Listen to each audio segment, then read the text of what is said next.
Hello and good morning, it's me Freddy, and today I will start on my first short quick tip tutorial in which I want to show you how I did the cloth simulation in Keyframing.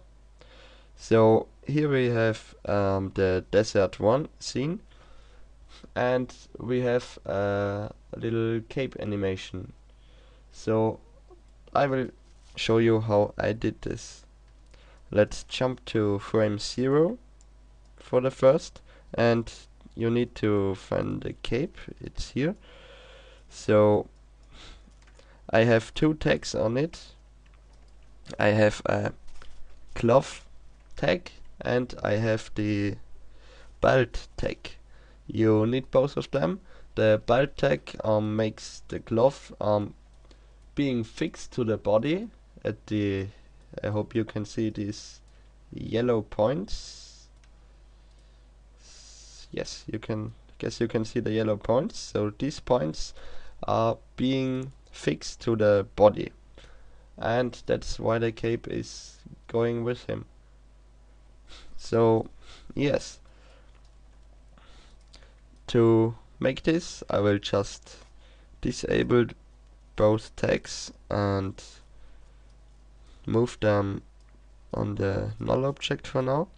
So now nothing is happening. The cape is just, well, sitting here. So what you need to do is add the two tags. Go to right click, simulation tag, and choose both a cloth tag and a cloth belt tag. Then what you might want to use is at least one collider. So on the body I set up a simulation tag cloth collider, so that the cloth is colliding with his body. I did not use the collider tags on his head and his arms and his legs because that would take a lot more calculation time, and it would make the animation a lot more buggy. It just looks awful and is much harder if you put a collider tag on all parts. So I recommend to only put it on the body, and that should be fine. So once you have done this, you need to say that the cape is going with him. Now it's just falling down. That's not what we want. So we need to go into point mode, and I already selected all the upper points of the cape. You can see it here. So go and select the upper points of your cape, and in this view it is important that you have subdivided your cape, because the more subdivisions you have, the better the animation will look. But also the more subdivisions you have, the more work it will be for you. So try to find a nice compromise between looking good and work. I have well, you can pause it and try to count them if you want to, but that's what I used for the video, and this subdivision is working, well, the best, I think. So once you have selected your points in point mode, you need to go to the cloth belt tag, and you need to drag the body in. Here it says belt on, and you want to belt it on the body. And once you dragged it in here, you only need to click on set, and now the points turned yellow, which means that they are now belt to the body. And if I hit play now, you can see the cloth is already going with him, but it's going crazy, and that's that's why I hate cloth simulation so much. Now you need to do lots of adjustments and try to really play around with the settings in the cloth tag. So go to the cloth tag, and first of all It really helps if you just go on right click on any of these parameters and go on show help. It will tell you, if you have the library installed, the documentation, it will tell you what this parameter is doing exactly. So I recommend reading everything about glove simulation first, so that you understand how it works, and then you can start modifying these parameters. For example, I want to make the flexion 100%, or at least over 95, and the iterations I want to set them to, let's say I will try 9 for now. The more iterations, the more well, the more stiff it will be. And you actually need these three parameters to adjust the stiffness of your glove. And then I always go in the fourth step, and because the character is moving quite fast, I am putting the gravitation to minus, let's put it to minus 25 for now. And very important is the global drag, because what this will do, if I set it on 0, you will see, so it's looking a bit better, but it's still going crazy. If you put this on 100%, the global drag will, or the glove won't really move a lot, because the global drag, well, kind of stops it being affected by gravity and all the other parameters. So you will need this for sure, and you will need the cache option and the export option. So first of all, self-collision should be enabled. You can enable global intersection analysis if you want, but I won't for now. You can adjust the point EPS as well as edge and poly EPS, which will make the simulation a little bit more accurate, but it will still go crazy, I promise you. So I will put this a little bit down for now, which means that the minimum poly to poly distance would be 0.4 centimeters. And the subsampling means, while the glove simulation is calculating in frames, so frame 1, frame 2, let's go a little bit further.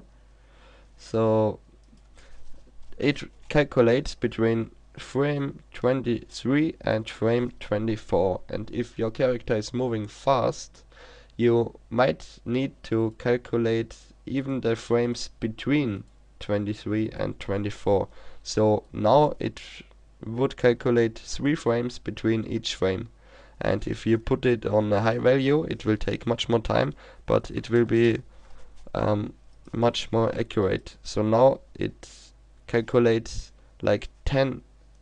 If I calculate from frame 29 to 30, it will actually calculate from 10 frames in between 29 and 30.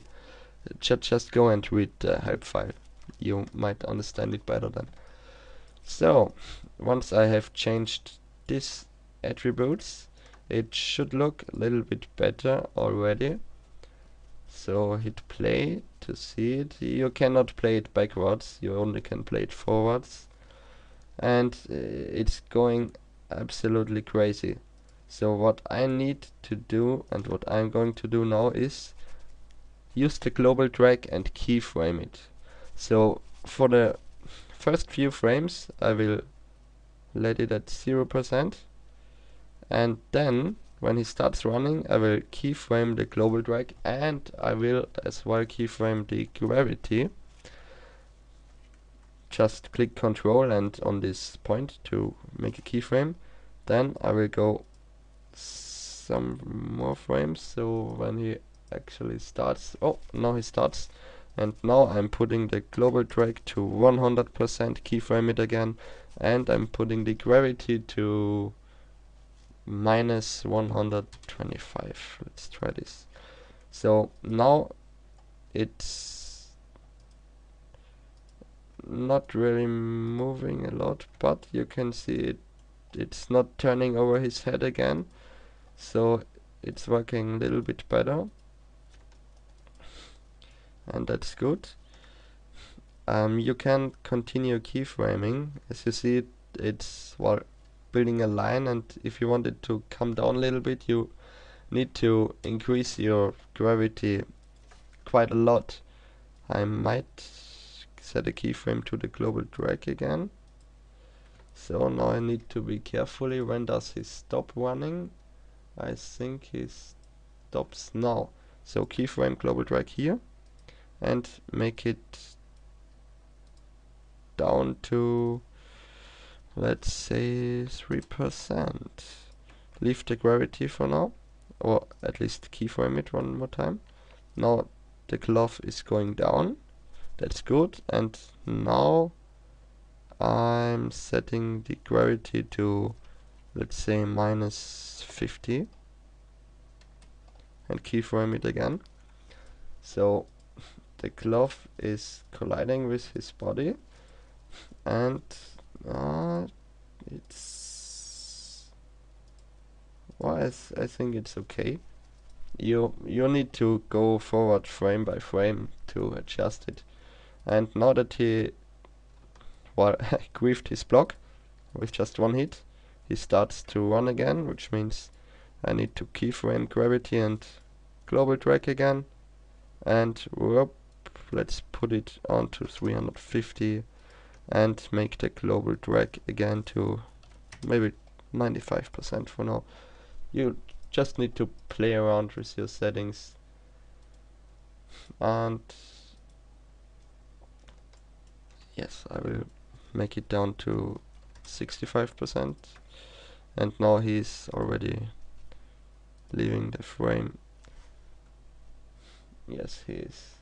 So okay, once you have done these adjustments, what you need to do, I recommend to do it, is use cache mode. Just go on calculate cache, and it will calculate the glove animation into your cache, which makes it to see it in real time and see it correctly.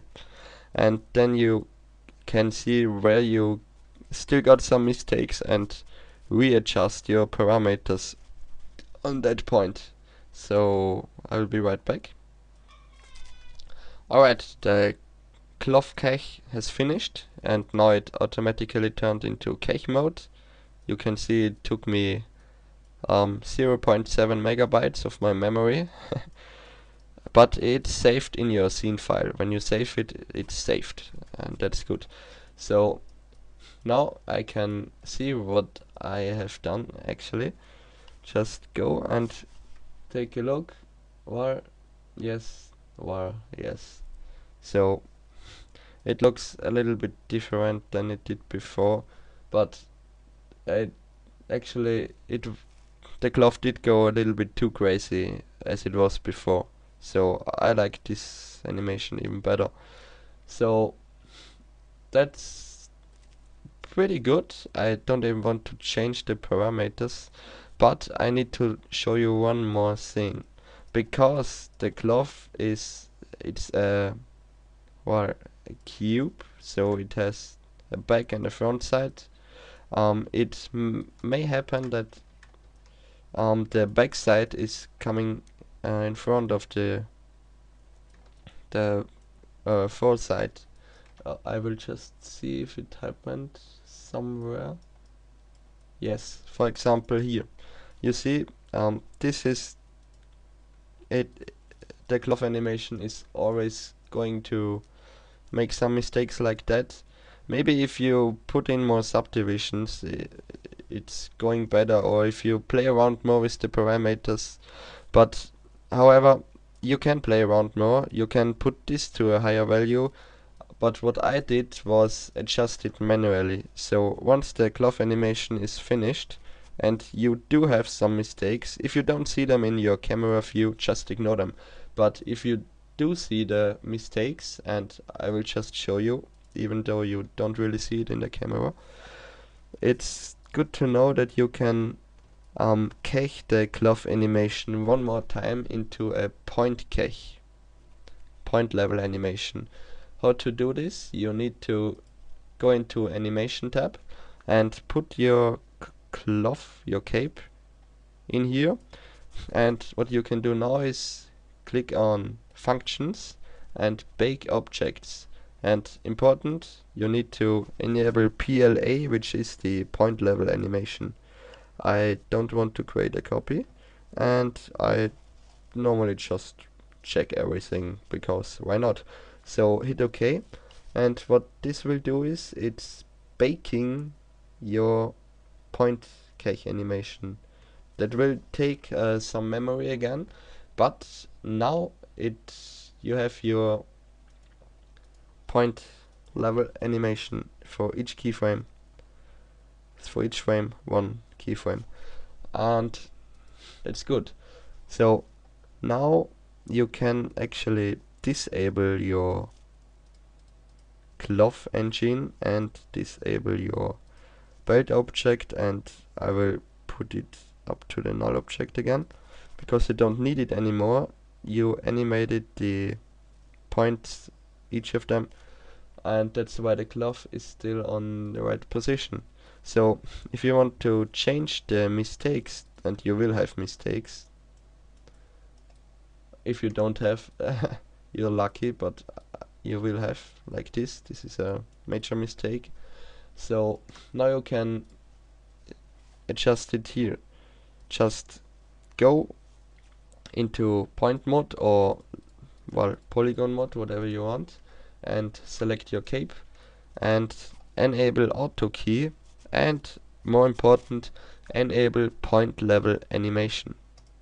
So, and once enabled this, you can go in here and select your points or polygons and move them so that it's okay again.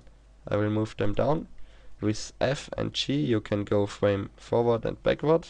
If I go one frame forward, I still need to change it here, and I need to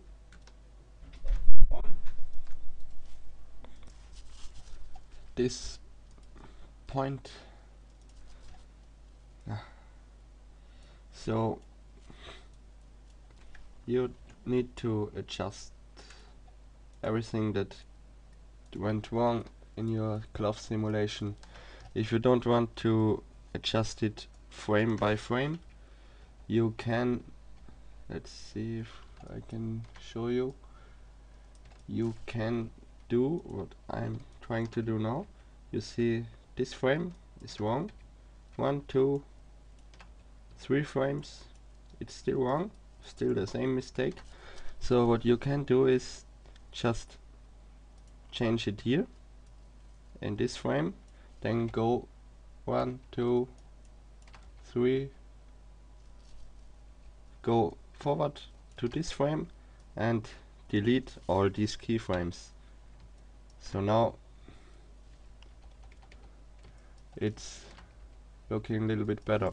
But keep in mind that whenever you delete a keyframe from here, you are not just deleting the frame of this one polygon, you are deleting the keyframe of each single point of your cloth part. So don't do this too often. I recommend just adjusting it frame by frame. But yes, that's how I made the cloth simulation. So first adjusting cloth, then trying to play around with the parameters, make the simulation as good as possible, then bake the animation and adjust little mistakes in the, well, you have seen what I did, so hope you liked it, and goodbye.